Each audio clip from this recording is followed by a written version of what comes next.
Meg Jacoby, thank you for welcoming me into your beautiful home. I can't believe how close we live to each other, that we can make this happen. Shocking. When I saw you had a 315 area code, I was like, wait, I know where you're from.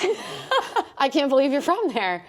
Yeah, pretty cool. So grown up your whole life in Endicott, that's specifically the city that we're in right now? Yes. What was it like? I mean, I know what it's like growing up in small town. It's probably very similar to the Syracuse area, but yeah, just small town, small community, nice little place to raise a family. So yeah, it's like, you know, just very normal.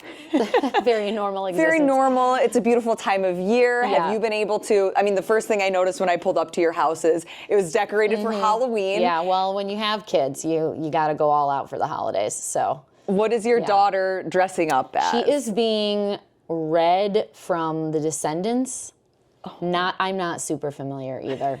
At one point she was like, I think I want to be Cinderella. And I was like, 4th grade and we're still talking about princesses? I was pretty excited, but then we moved on from that thought. Do you dress up with her, or what is that dynamic like? Not really, usually, sometimes, but like she was, oh my God, from the Addams Family. With the girl. Oh, Wednesday? Thank you. She was Wednesday last year, and she goes like full acting mode. Like she was like not smiling. She was like not talking to you. So then I kind of did like the witch thing just to kind of like go along with that last year. But I don't know. We'll see. I'm like, what else is there? I gotta like do research about this. I'm not like so familiar with. It's like a current kids thing. So I don't know. Whatever works for her. Yeah, exactly. Have you guys been able to do a lot of, I mean, one thing I love about living in this area is the fall foliage, going apple picking, cider tasting. Have you guys been able to do anything like that? So we did this past weekend. We will be getting our pumpkins. I'm like, I hate carving pumpkins too early because then they just get like gross on your porch. So we do our pumpkins like the weekend before Halloween. So we'll be doing that next weekend. But yeah, and then we had homecoming for our school, so that was this past weekend. So that's always like the indication that it's like really fall is when it's homecoming and you're doing all of that stuff too. And they had a little fall festival at her school, so you know. She's 9? We're getting there. 9, yep. Mila? Mila. Yep. Okay, 9-year-old Mila. Is she at that age where she's interested in boys, or? Oh, yeah. Is it? Oh, yeah. Well, how was that experience? Unfortunately, she's like a chip off the block, so I was definitely like a flirty kid, always into the boys, and it has not skipped a generation. So it went right she's to her. very like, Mom, I like so-and-so. And I'm like, okay, cool. Like, you're allowed to have friends that are boys, and that's it, you know? So it's like, oh my God. But I think it's pretty innocent. It's weird though, because the boys like the girls, and I don't remember that being the case when we were they used to growing pick up. on They us, used to like be like, ew, you know? And now, I don't know, times are changing. So the boys also like the girls, so it's not just like a different dynamic than maybe what we're used to definitely. From our generation. Which almost makes me like more worried. I'm like, wait, they also like you? I don't know. I'd prefer they thought you were gross or something, you know what I mean? So yeah, fun times. Having a daughter, everyone with daughters probably can relate. It's not that easy. It's a whole experience. It is an experience.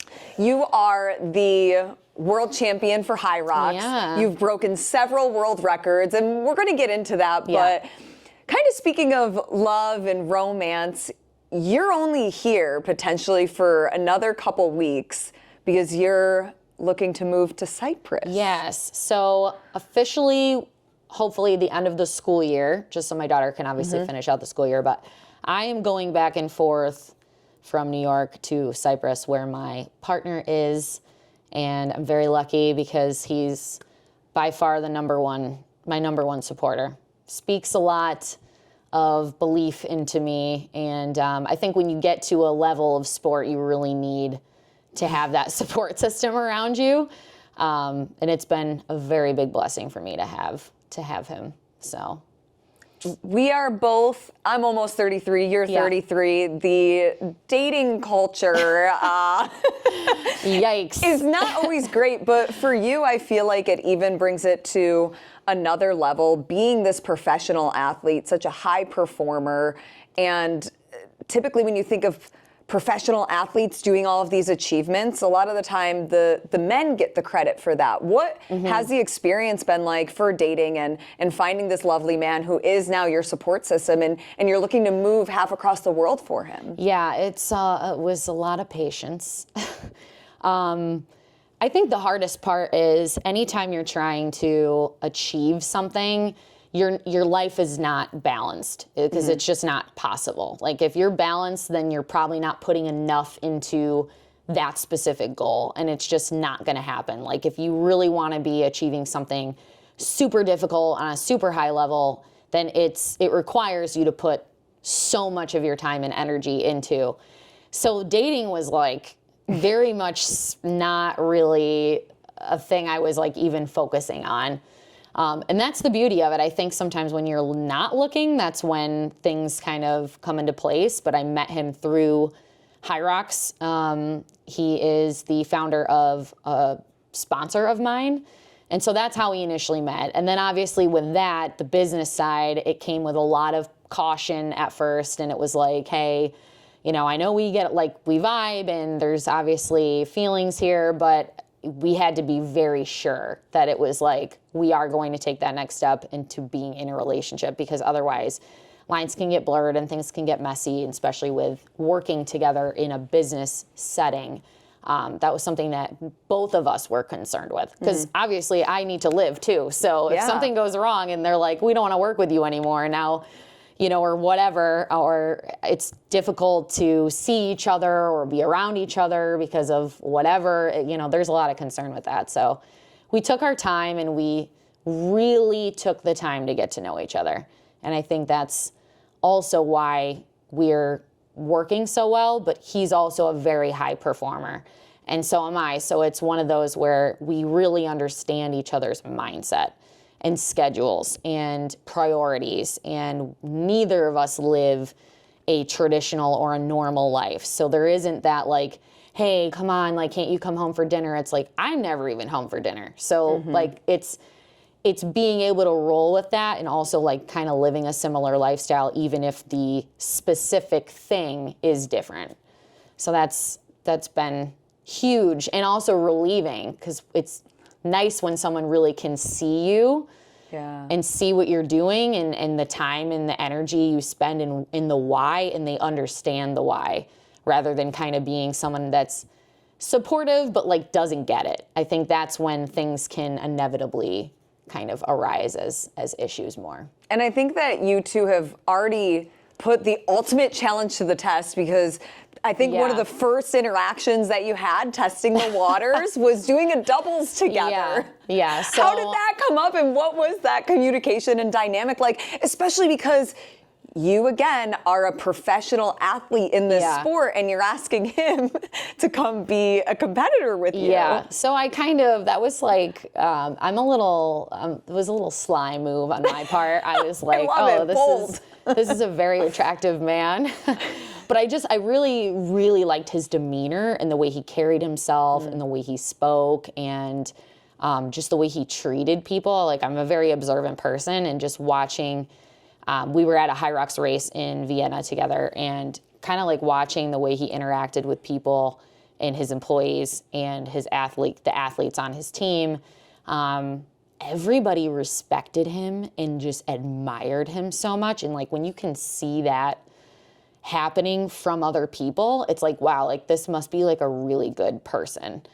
So I invited him to race, and, you know, of course I'm like super attracted to him, but I know nothing about him, you know, other than the company stuff. So I have no idea what this kind of come from this, but I invited him to race with me, and I took advantage a little of my position in the sport. And nothing wrong with that. I think he was like, Meg Jacoby would race with me? Like, that's so fun. And I had like never done a doubles for fun. Anytime I'd ever done any team up race, it's with another elite athlete. It's like, let's get a world record or like something. So this is the first time it was like, no, we'll just do it for fun. And I think he didn't have that much fun racing with me. Because of course, like, I'm trying to, you know, comes from bodybuilding, and he's like 6'1", 225, and like here I am, I'm a runner. So running with me was probably, I'm like, think I'm going like slow enough, and I think he was like, what? You know what I mean? Like, what are we doing? But we ended up qualifying for the World Championships together. Did he have any idea that was going to happen? No. And I'm looking at my watch and I'm saying, this was so funny actually. During the race, I said to him, if we hustle, we can break an hour. And usually if you're kind of around that mark as a doubles, it tends to be an opportunity to qualify depending on how many places are available. And his response was, I'm already hustling. Because I'm like, if we hustle, like, we can get this. And he's like, I'm going as hard as I can. I've been hustling for 55 minutes, Meg. Literally. So then I know we're going to do it because we come into the wall balls. He thinks I'm being like funny and I'm like making fun of him because I'm smiling at him as we're running into the wall balls. So he's like, really? You know, like she's like laughing and I'm dying. But it was because I knew we were going to do it. Yeah. Because I'm looking at the time and I'm like, okay, even if I do all the wall balls, it'll take 3 minutes and we're gonna get it. So we ended up going like 58 something, and we came in, I think, 2nd or 3rd overall. And so we ended up getting a spot for the World Championships. So then that was a nice thing for me because now we have to race together again. So it kind of, like we went to a couple camps together and then we were training a lot together, and that's so a lot of time to get to know each other. That's kind of what happened, yeah. So. And he had no idea he was set up. He now knows because I was like, oh, by the way. Right, this is strategic. I don't think at the time he did. So, yeah, that came out like later when I realized, okay, he also is into me. Now I can tell him the real story of why I invited him to race with me. It wasn't just because I'm kind. It was a little more rooted than that. So. Okay, so for anybody watching or listening, you gotta go for it. The dating advice is seek out the man you're interested in, ask him to do a doubles for HYROX, and that's how you'll know if your relationship will take off. Fun fact is 80% of relationships that are initiated by the woman are successful. That's like a really high percentage. That is a great stat. So I was like, see, I'm just doing it for us. Just making sure this works. Amazing. Who knew that we would be having you give dating advice on this episode? Right? Yeah, because realistically, if you knew my past, you'd be like, why would we ever listen to you? But the point is, this is where you are now. You learn and grow. Your other biggest support system, inevitably, is your daughter. Yes. She is also into sports. What is the dynamic like being, somebody that she truly looks up to and is inspired by? It's one of those where, so my daughter's a performer. She loves to be on a stage. She loves to be like the center of attention. So she's very into the theatrical. She's very artsy. She does very competitive dance. She does tumbling. So that's kind of her realm right now.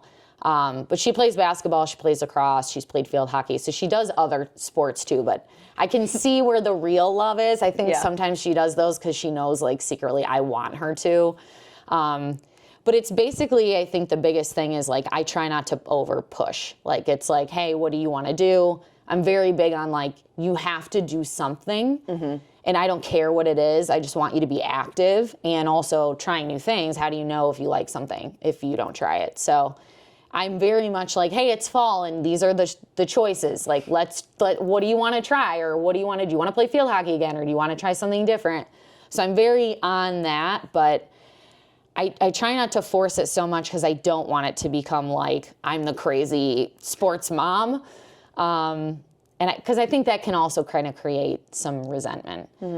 But she is, even if she's not into the stuff I do, like, she is such a cheerleader. She'll come down in the basement, I'll be on the treadmill dying, and she'll just pop in out of nowhere.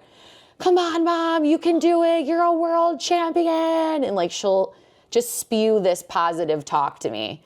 So I think that's probably the coolest thing is the way she's so proud of me and the way she speaks to me. I think eventually it will turn into the way she speaks to herself, whether she realizes that at 9 or not. Obviously, she's very young. So I think her belief, like, you can do anything, Mom, because you're a champion, I'm hoping that transpires into her believing that about herself. So that's like the biggest win, I think, you know, and then just she sees the amount of time that I put into my goal and how hard you have to work and how like it doesn't happen overnight. She's come to races. Ironically, besides Worlds, like the 2 races she's come to were not great days for me. And I think that actually is really great for her to see, because it's like maybe I'm in second or I'm in third position. I'm obviously hoping to win, but I'm still fighting, and she's watching me fight so hard until the very end to secure that spot or whatever. I think those are the biggest lessons. Winning is awesome, and seeing, you know, but your kids they're not going to win everything, just like you're not going to win everything. So showing them it's okay, and we don't give up. We get right back to work, and it's like, okay, now we refocus, and we want to win, so we have to keep trying. I think those are like the biggest takeaways for me, even with what I'm doing. Does she, at only 9 years old, realize what a big deal you are in athletics and HYROX, or do like any of the parents understand, or what is that like?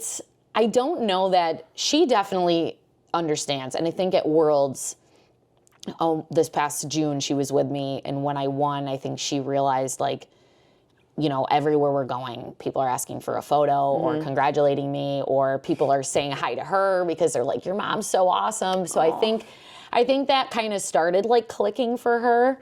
And I think she's come to a few seminars I've done, and so I think she's seeing like the community side of it and how like people really look up to me. And I think that's really cool.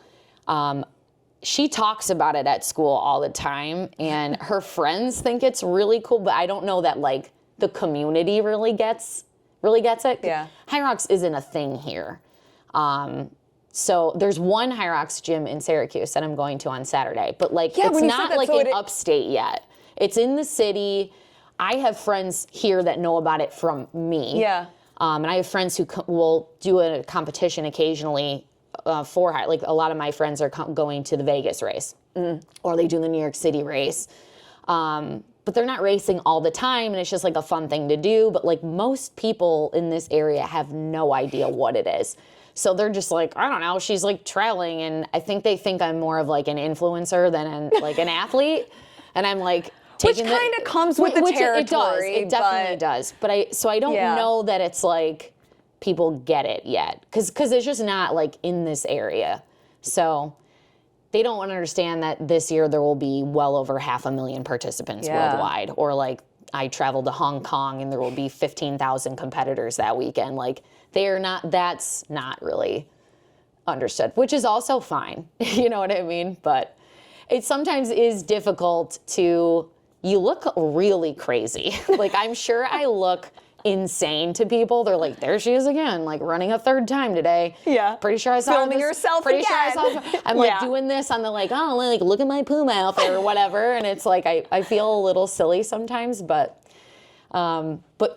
really people have been, and it's, the parents have been really, like of Mila's friends, they're like, you are so, like they love it.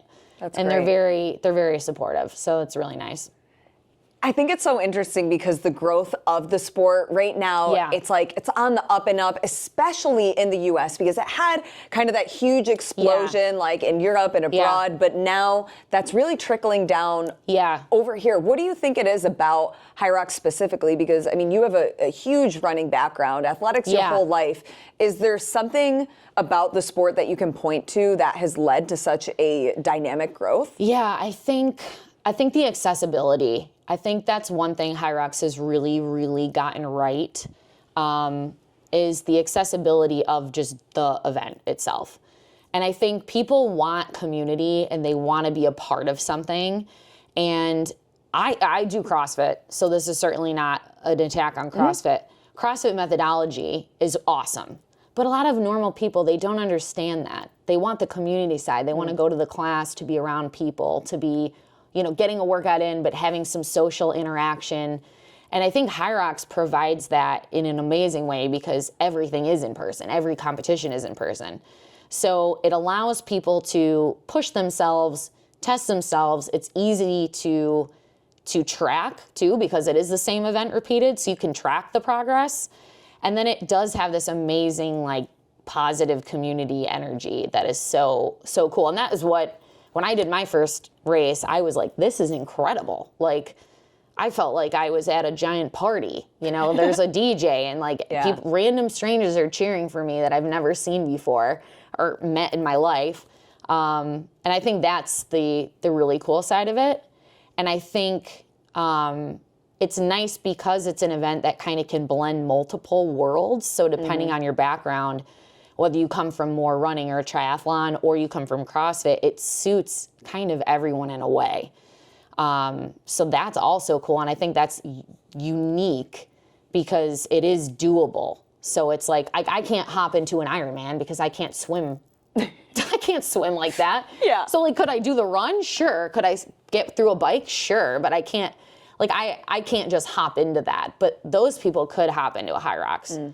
And same with the CrossFit side. You know, there is some running in CrossFit, so maybe it's not like a phenomenal time, but they can finish it. You know what I mean? For sure. And a lot of them finish it very well, a lot of CrossFit people.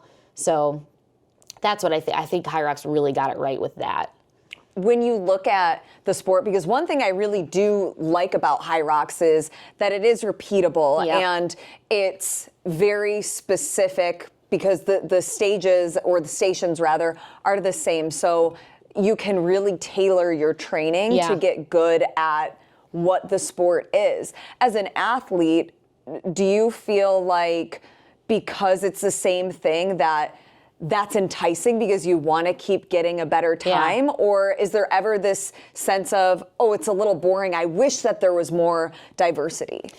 Yeah, that's a good question. I think I come from the endurance world, so I come from running. So I'm so used to, like, we do the same race, trying to get a little faster every single time. So that's very, like, ingrained in my brain and just, like, how I function as an athlete. So for me, that's, like, very, very fine. Like, I'm used to that. I like tracking the progress. I like that we can change the training and see how then that translates into the race. Because if you're doing the same, you can't do the same training for 3 years and expect different results, right? So that's where it, like, comes in. It's like the differences are in the training. And I think it's cool because I've done every doubles that I could do. I've done a mixed relay. I haven't done an all women's relay yet, so I have to do that. That's the only race I haven't done yet. So having the other options of, like, okay, I don't want to race a single pro again. I'm going to do a doubles, and now there's a doubles pro. So it's the pro women weight. I did the open pro before, or open women's doubles before they had this pro category. And it changes the stimulus of the race entirely. So even if it's, like, the same, it's still different. So I think that's cool that they have, like, those options. I love that. Yeah. When you look at your training, I'm sure over the past couple of years it's changed and evolved, as you said. Definitely. Is there a specific movement or training style that would maybe surprise people that you train that isn't wall balls, isn't rowing, that has actually made you a better HYROX athlete? Yeah, so when I first came in, I think I had a really good blend of strength and endurance, and that's where I think that's always been my advantage. My high level strength, and maybe it's not like high level compared to CrossFitters, but like I bench 215 at 138 pounds. Like, damn! Yeah, I'm very proud of that one. That's actually a really good bench press. I know. Like across any of these I think there is sports. A little bit of a misconception that like all HYROX athletes. Do you have your stats off the top of your head? Yeah. So okay, yeah. Let's hear them. So my deadlift is not that great. My deadlift is, in comparison, my deadlift's 355. My back squat's 290. What's your body weight? I weigh 138 pounds. And this is coming from a slow really twitch good athlete. So like, I think that's what people also don't really fully grasp is like the differences between the sports are the type of athlete. Like that's what makes, so we used to see some higher level CrossFit athletes in the elite. That is starting to go away because now the running, It's such a priority. Is such a priority, and people are getting so much faster. You have to lean into that so much more. So like, I mean, Lauren Weeks and Miriam Van Roer, she actually won the CrossFit Open.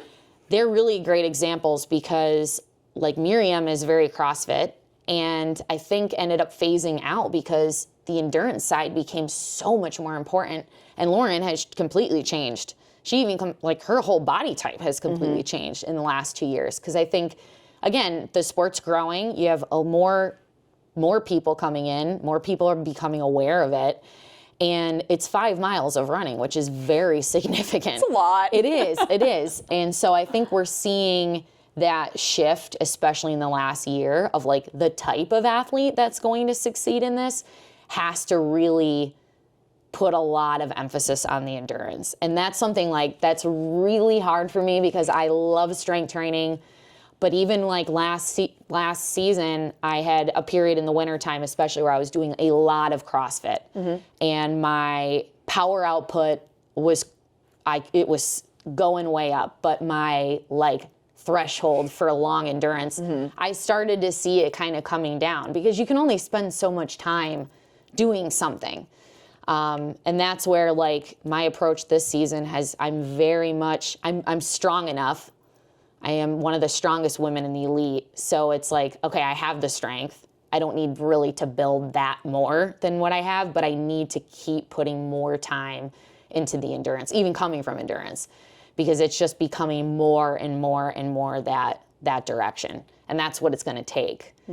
So people are running under 30 minutes for the 5 miles in the race after doing a sled push. I mean, I am myself included, but as we see the sport expand, we also see the caliber of the athlete pool expand. So if you want to stay at the top, it's like you have to be able to roll with the punches of what's happening. So we have your deadlift, bench press, back squat. 290.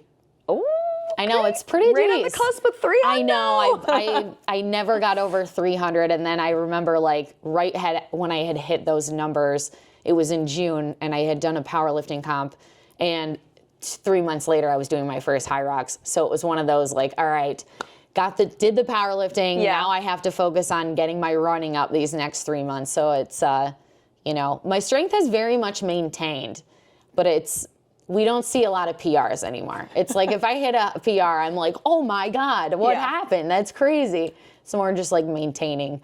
Okay, you're not hitting PRs with the barbell, but you are hitting so many PRs, not just for yourself, but for the sport and HYROX. Yeah. You were the first female to go sub 60. Yep.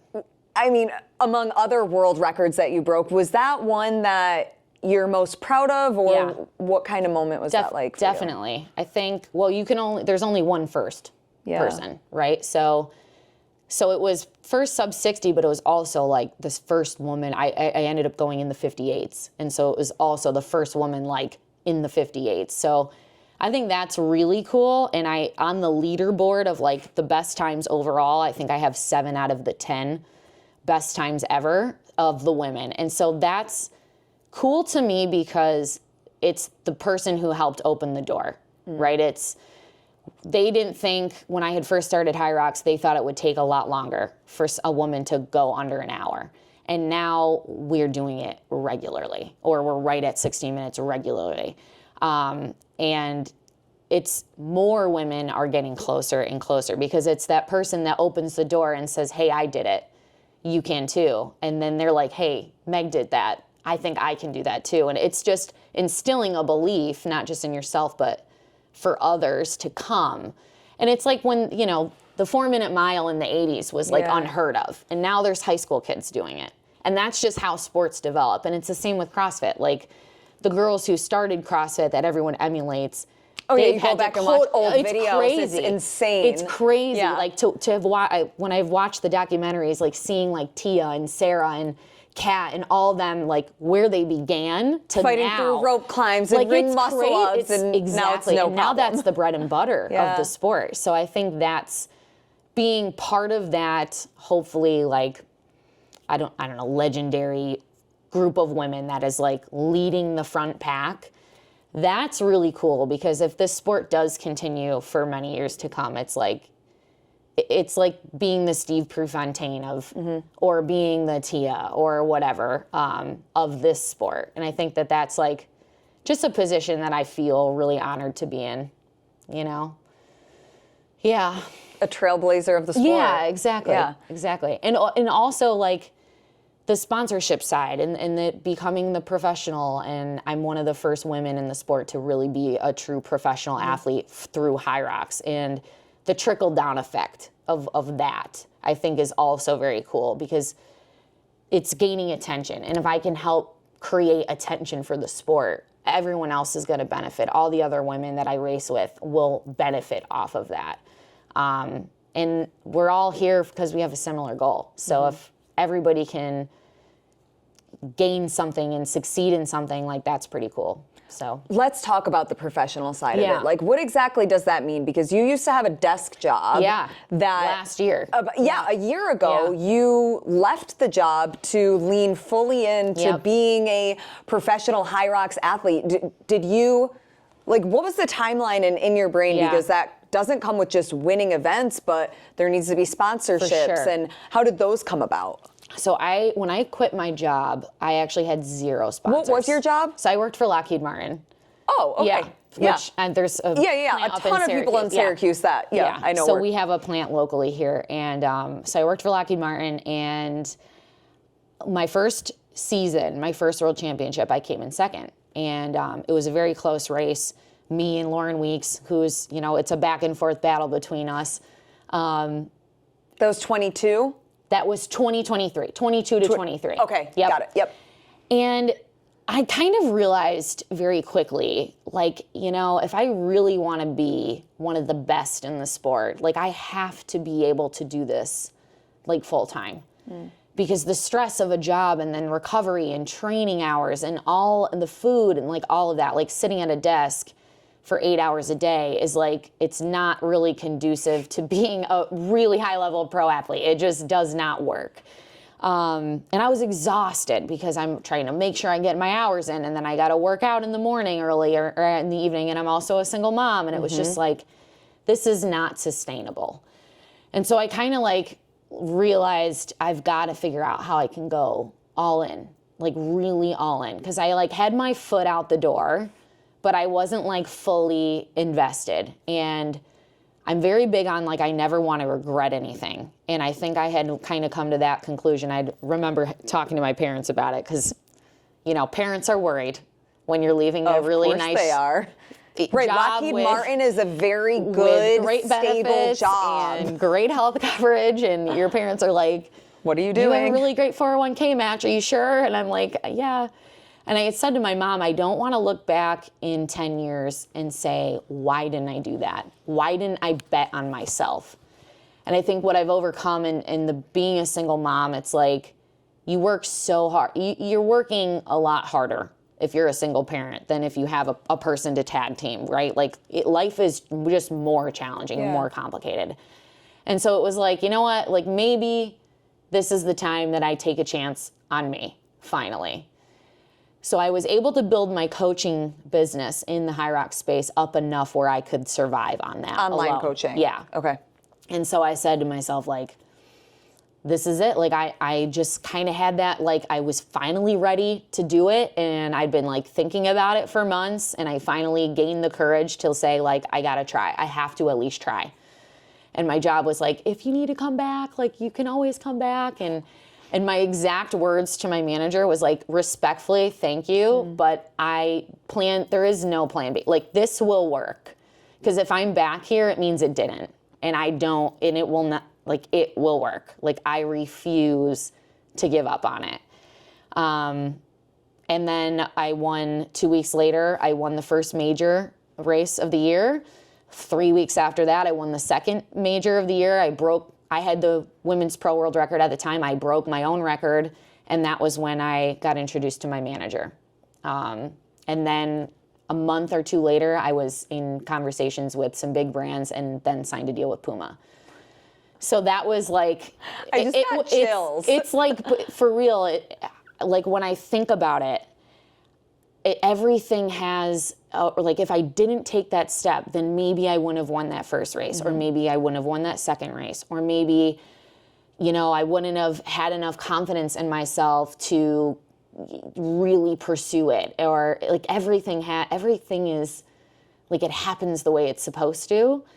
And so it was kind of like, wow, because I made that one decision, like all these things that transpired right away, that was like, it solidified to me that I did the right thing, that was 100% the right move. And then I got to say to my daughter, like, your mom is a sponsored athlete. And then, you know, more opportunity came as I went through the season, and then of course now after winning the world championship. But again, maybe I wouldn't have won that world championship if I was working full time. I don't think I could perform that way. You know what I mean? So I'm a true believer that if your back is up against the wall 100%. And you have no other option, if you're the type of person that's a doer, you are going to make it happen. And I think it's so inspiring that you bet on yourself. There was no other option. You either go all in and end up back at Lockheed Martin, but to you, no, like, I'm going to make this happen. And I think that is why you've had so much success, because you did go all in on yourself. And I think that is something that is really cool. Thank you. When it comes to the sponsorships, I think it's so interesting with sports in the fitness industry, because you do kind of, you're a professional athlete, but you are kind of an influencer in a way too, because you know, you work with these sponsorships, and I think just looking at the past 5 years with how that's evolved, did you have to teach yourself on the fly how to shoot your own videos and edit and all of that kind of stuff? Awful. Like, I'm terrible. I'm very lucky because I have really been blessed with sponsors who are also very supportive of like getting the content. Thank God, because I would be like, before I was at this point, like, I would rarely, if I would feel so weird just filming myself, like at the gym. So weird talking to myself, talking to the camera for a story. But I would say that I think the media side of like the way I speak, like that came very naturally, because this is genuinely who I am. And it shows. And the post and the mindset, and I think the way that I'm able to inspire others, like that's just truly the way I think. I'm very reflective, and I'm very, you know, whenever I'm on a run, I'm thinking, I have very deep conversation with myself. And then usually I'm like, I should post that, because that was like a really good thought. You know what I mean? And I try to really show my true self, not just because I think I can help people, but also like, this is real, and I want to be able to show people the good, but the bad, the ugly. Like, it's not perfect. My life is not perfect. Actually, this past week, I had a lot of breakdowns. It's very hard. That's human. I'm like, it's my normal. biggest supporter, my real support. You don't realize until you're really in it, like how important having your support system is. So when I'm home, I'm not with Benny, and then people get it, but they don't really. And even my family, they totally get it, and they're so supportive, but they don't really, like, they're like, well, do you really have to go do that, like, thing? And it's like, yes, like, I have to do every single thing every day. So you kind of, switching the routines up gets tricky sometimes. And then you're trying to be perfect, right? And that's because you're, like, I'm a pro athlete, and I have to, and now my livelihood is also based on how I perform.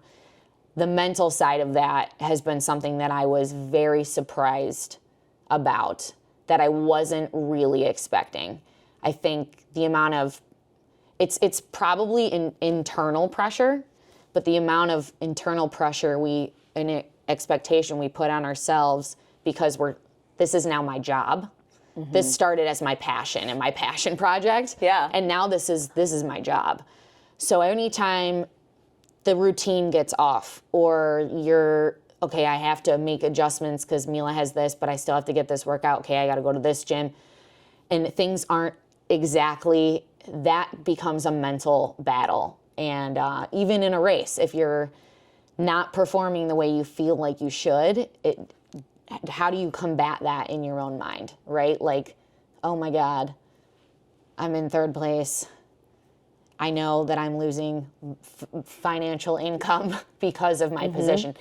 And I try not to think about that, of course. But, you know, when you walk away from the race, it's like, dang, you know what I mean? Like, it's different. And I think that's the beautiful and the hard part about anytime you're chasing something is you don't really understand the sacrifice and the price that comes. Everything comes with a price tag. And so to get to that next step, what does that mean? We don't see that until we're in it, right?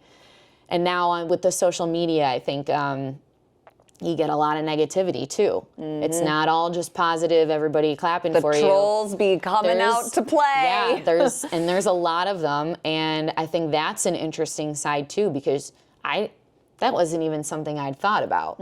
Like, I'm just an athlete being inspiring to people and trying to achieve something.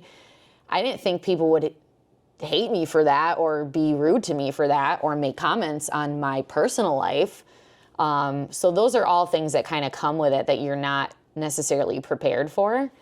And I think that's the difference between, like, also, I mean, I'm sure at the really high pro level, it's probably even way more insane. But the monetary side is also way more insane. So it's like when you're in this amateur world, you know, I don't have someone running my account for me. Like, it's me. Yeah. I'm the one reading these things, not some assistant who, you know what I mean? Wouldn't that be nice if we didn't have to read the comments and somebody else dealt with that? 100%. So there's all these little things that kind of come with it that you as a person are going through that you didn't necessarily expect. And it's like, how do I get through that? How do I combat that? How do I grow with that? Or this new challenge that kind of presents itself? I think it's interesting. With the comments on social media, I mean, a lot of the time the conversation is about the younger generations and how they deal with it. And I mean, we're in our 30s, but it still hurts when somebody is mean about whether it's how you look that day or it's how you're speaking that day or you said like your personal life. How do you deal with some of that? Do you limit your time on social media? Very much have started to do that. Yeah, I'm very much, I'm very big, Benny and I are both very big on what you consume. So we're both trying to be very actively not consuming just like BS content. You know what I mean? And it's hard because reels are really funny. I know, and you get scrolling. A comedian. Like, that's my side gig is like, I love humor. I love comedy. So sometimes it's like, you get in the rabbit hole and then you're like, wait, what? Like, I just wasted an hour of my day. But we're trying to be much wiser about what we consume. So I'm trying to consume content that I'm learning from, that I'm growing from, that's inspirational in the mindset side of things. I love listening to like Kobe Bryant or big athletes, famous athletes. I love hearing the way they think because that really helps me. Like, I'll just repeat some of those things to myself like during workouts, and I think that's really helpful. Or just listening to like sciencey stuff about training, which is super boring, but it's like that stuff is educational and it can then benefit me in what I'm trying to do or trying to achieve. But the social media thing, it's like we have to do it because when you start getting sponsored, you also have commitments. Like, you have to deliver. That's part of the responsibility. But understanding when to turn it off and when to turn it on, it's like post and ghost. That's like a thing that we say a lot is post and ghost. So maybe I post. That's my takeaway. I post something. I'll respond to maybe a few comments, and then I'm off. Yeah. I'm out. I'm off the gram. You know what I mean?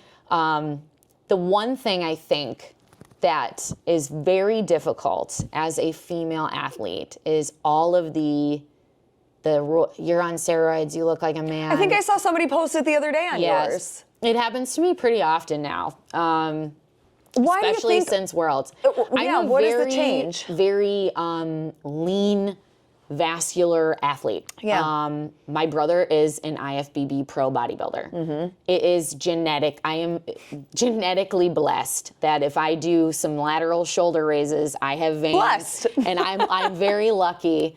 But it's like, I think the frustrating side is, of course, women are always like, you look amazing. And it's always men that make these comments. But I think that the frustrating side is like the years spent, the time spent, especially as a female, to be able, the diet, the dedication, it's the entire lifestyle, right? Like people don't look that way your without sleep, your nutrition, your recovery, nutrition, everything. Supplements, the amount of money we're spending to eat clean and supplement properly and all of that. I think that's where it gets like, that's the frustrating side. Is like, if you saw the work that I've been doing for the last 10 years, you probably wouldn't say that to me. Yeah. And I know the CrossFit community, any woman that's like strong and muscular, I'm sure gets this all the time. Must be roids, must not be hard work. Could not ever be natural. Definitely not. Oh, she broke a world record? Could never be natural, no chance. And I 90% don't respond, but sometimes I like need to get a little like jab in, so I'll just, it's usually something funny, like, you wish you could look this good, or something like that. Because you can't fight with these people. No, like, there's no winning. The more you argue, the more they're like, oh, you're triggered, so obviously you're juicing. Right. All right. You're angry, you're right angry. Forbid I like just defend myself. But so you kind of learn, I guess, it's not worth your time, obviously. But yeah, I think that's like the frustrating side of it is like, okay, can we just like give credit because people bust their ass for something? Can we just, can we do, I mean, it happens to men too. I mean, men are also always being accused of being on steroids. I try to look at it as a compliment, like, damn, I look great. Right, I look so good, you like, think I'm on roids. I could be on a stage maybe, but sometimes it's like, all right, like enough, So again, these are the things that you don't anticipate. Like you don't anticipate when you're trying to become a pro athlete. So it's interesting. Do any of those experiences lead to like a conversation with your daughter, or do you feel like she's still too young to have those conversations, or what is the dynamic there? I think she's a little too young. We talk about healthy eating because we talk about the importance of being healthy, not because of how we care about internal health. It's like, hey, if we're not eating healthy, usually it leads to someone being sick at some point in some way, or like, it's usually that. And it's just trying to teach her to have a positive relationship with food, because food is our nourishment and like food is fuel. And so we talk about why hey, if you went to dance for 3 hours, like we need to fuel ourselves with healthy food because you just spent 3 hours dancing and working out. Like now we need to eat protein and all these things to nourish ourselves. I come from running, and especially running in the 2000s, and that was not the conversation. I did sports in the 2000s, and it was 100%. like, what's your lowest weight you can get? Why don't you have salad with no salad dressing? And carbs are bad. And I think it's so fascinating how I feel like the conversation is changing now, which is so beneficial. Do you feel like, for your daughter's sake, that's obviously you're a huge influence, but do you feel like that also comes from like school and friends and other parents? For sure. Or I think it's super nice to see people excelling at sports, being strong, being a healthy body weight, being a healthy BMI, all of those things, because this was not the case. Like I grew up running, and I was told for many years that I was too big. Many pulled in an office with collegiate coaches and being like, hey, if you lose 10 pounds, like you're gonna cut like 7 to 20 seconds off your mile time. It's like just putting out like completely unfactual things to try to like force you into doing something. I was on a scale every single day in college, like trying to get below, and I know it was like the same weight as I am now, and like trying to be like 125 pounds when that is completely unnatural to like my body type. And restricted eating. I never could like full blown have an eating, like it was definitely disordered eating, but I couldn't be like anorexic or anything. Yeah. Not to say I wasn't trying. And that's the crazy part. And so many of my teammates struggled and had massive problems that they still have issues with. So I'm very conscious. That's why I'm very careful with the way I push her with sports, very careful with the way I speak about food, and how to be healthy and all that, because like I know from my own experience, I'm very strong, and I was lucky that I was very strong.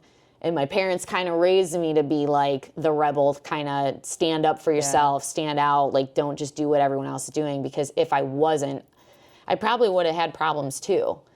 I mean, we were like, the comments were like, moment on the lips, forever on the hips. These are like things my coaches were saying.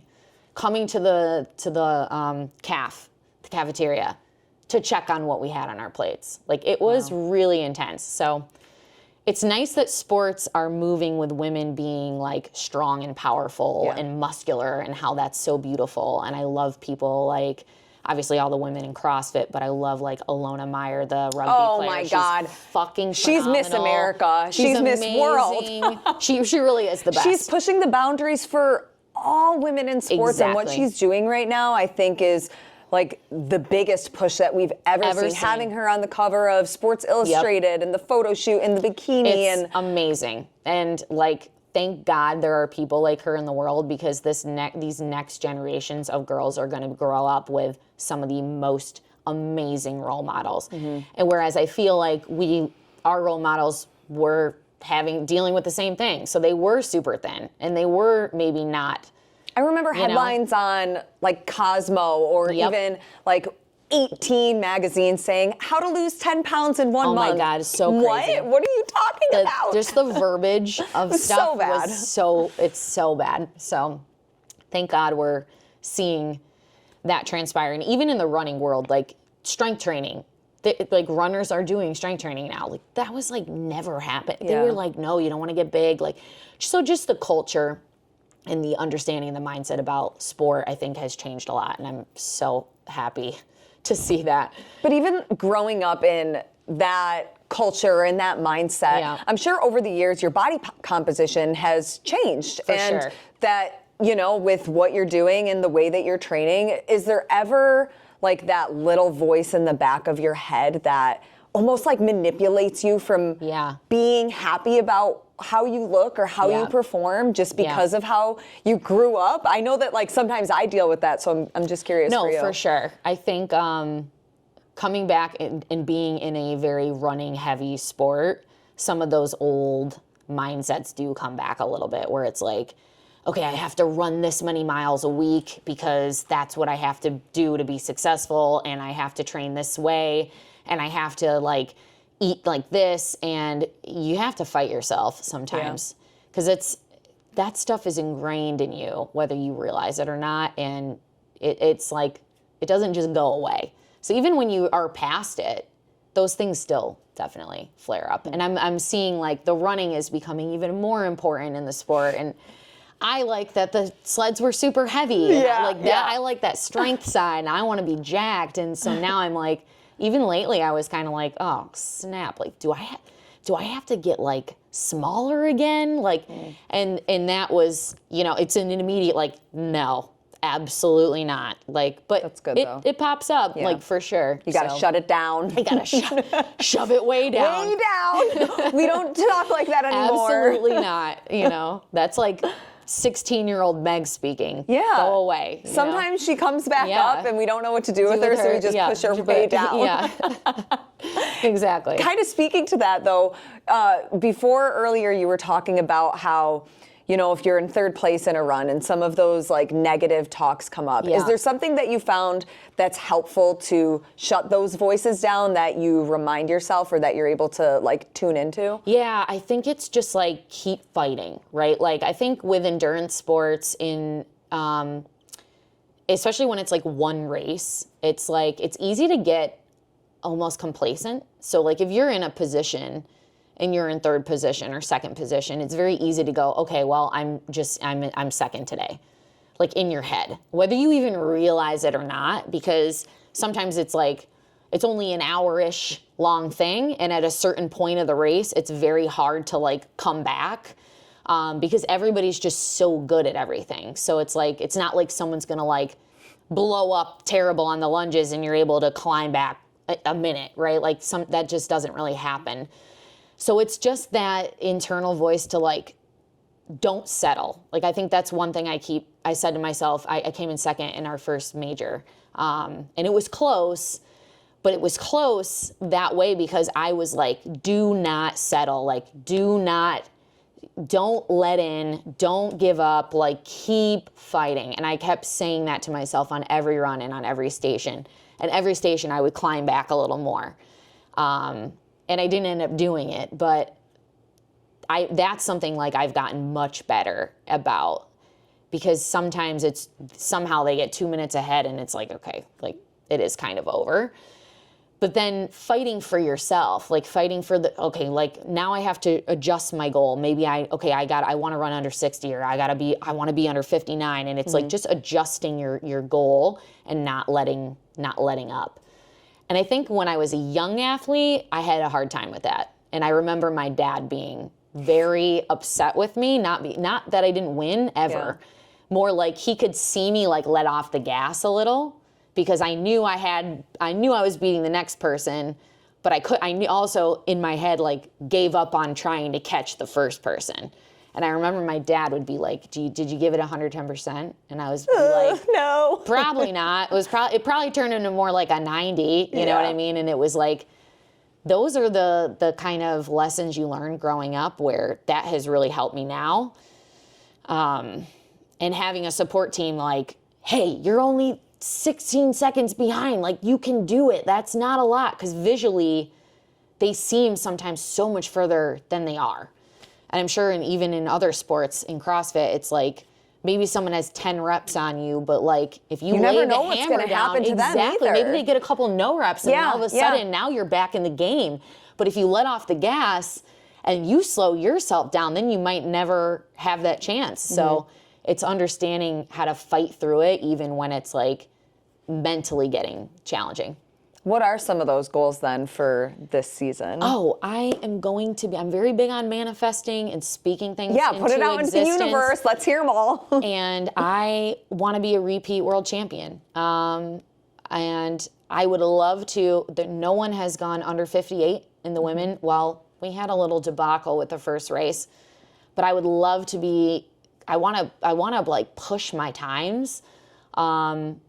These races that we do are usually, the big races are for qualifying spots for Worlds. So it's kind of a different mindset on like what the goal is. So the first race for me is like, all right, I put a lot of work in, let's see what I can do. But the main goal is like, I need to be top 3 because now I'm qualified for Worlds. It's off the list. If I have a PR, even better. That's what I had happen at the first race. So it's not always about like winning or a time or whatever, but I would love to like push the barriers of time with what the women are able to do. And we're like right there. And I think we're going to see women down in like the 56s like very soon. And I hope that I'm one of those people. And I'm gunning for it. So that's cool. Cause then again, it's opening the door, and it's like, okay, now like, what are we capable of? And I think that's like cool to be a part of that conversation. But yeah, I want to be a world champion again. And Benny, before I had won the first world championship, this is one of the things I say about having the right support around you. Mm-hmm. He would introduce me to people as the next HYROX World Champion. He's like, this is my girlfriend Meg, she's going to be the next HYROX World Champion. And he said that so many times. And what that really does is, and I would have never introduced myself ever like that. Like people would be like, okay, asshole, right? Like, really? That's a little arrogant. You know what I mean? Like, I would never introduce myself like that. Like, I'm a pretty humble person, but hearing someone else believe in you like that. What did that do to your mindset? Well, it made me think, you know what? Yeah, he's right. Like, I am going to be the next. And it really helped push me to that belief. You always believe, but there's still a voice in your head that's doubting. And that's with no matter who you are and no matter how great you are, everybody has that. And anybody saying they don't is lying. I think being great is how well you're able to combat that voice. Mm-hmm. And I think that's what the separator is, really. So having someone else believe in me, sometimes even more than I believed in me, helped my belief in myself. And I think he's a huge part of why I won that. I truly, and I said that in my post-race interview. I was like, I've won so much beyond this race. Like, my confidence, the people I'm surrounding myself with that are on my team, like what they show me, the support and the love that they show me. Like, I've never had that in my life. Oh my God, I'm gonna cry. And I think when you go through hard things, you value that so much more. And I was just so grateful to have somebody on my team like that, and still is. And he's done even more amazing things for me since. But yeah, it just makes you, it pushes you to that next level when someone can look you in the face and be like, no, like you are Meg Jacoby. You're gonna fucking do it. Like we're doing this, and they don't want you to succeed as bad as you do. That's the game changer, for sure. I know that you're going to get so many more supporters from this interview, but I don't think that Benny realized that he's going to have his whole fan base. I know, too. I know. And like, it's one of those things like, okay, you're in love and you're saying all this, but like genuinely as a person, if we didn't work out, I would, and I know I will be so grateful for the time that I've had with this person because of how much he has done for me to show support. And belief in me.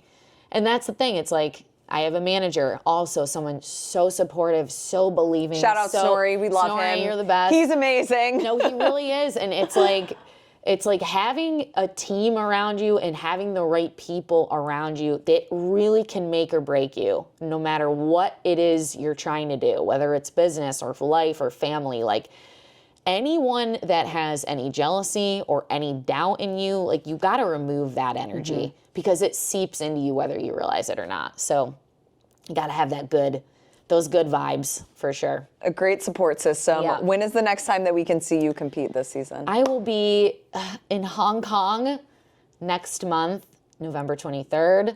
Pray for me on this flight, people. I don't know if my ADD brain is gonna survive. Some NyQuil or something. I don't even know if I can take. I gotta be careful what I take. Oh yeah, you're right. What I'm taking. Maybe don't take the NyQuil. Gotta check the WADA list. Yeah. But yeah, that'll be that's the furthest I'll have ever traveled for competition. So how long is that flight? We'll see.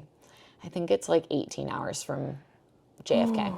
So will you go from... I'm going to go to Cyprus first. Okay. I'll be there. I'm working we're doing a camp there, like a HYROX camp. So I'm coaching a little bit, not a lot, obviously, because I'm racing very soon after. But I'm like, okay, that's 7 hours ahead of East Coast. So now I'm halfway, at least from the Get time your body change. all ready. So yeah, I don't know. It'll be interesting, but... Yeah, but I'm looking forward to it. I mean, what a cool experience. When else would I ever go there? Will you travel or anything after the race? We'll stay for a few days and check some stuff out because I'm sure with your experience, as you know, when you get there, it's we're in the hotel, we're sleeping, we're eating, we're training. You have to actively book time to do things outside of the work. You don't see anything. You see the hotel and the venue. Exactly. And maybe a coffee gym. shop. Yeah, and a gym. Yeah. That's about it. Exactly. So you gotta it's gotta be on the back end. Okay. Any of that. So yeah, it'll be cool. Well, Meg, good luck this season. Thanks for coming. Thank you so much for welcoming me into your home. Native. I know. So funny. Our little New York vibe will always keep us together. Yeah. And when you come back to town, we'll have to catch up. Yeah, definitely. Good luck on the whole season. Oh, thank I'm you. so excited for you. It's been great to get to know you more. I appreciate it.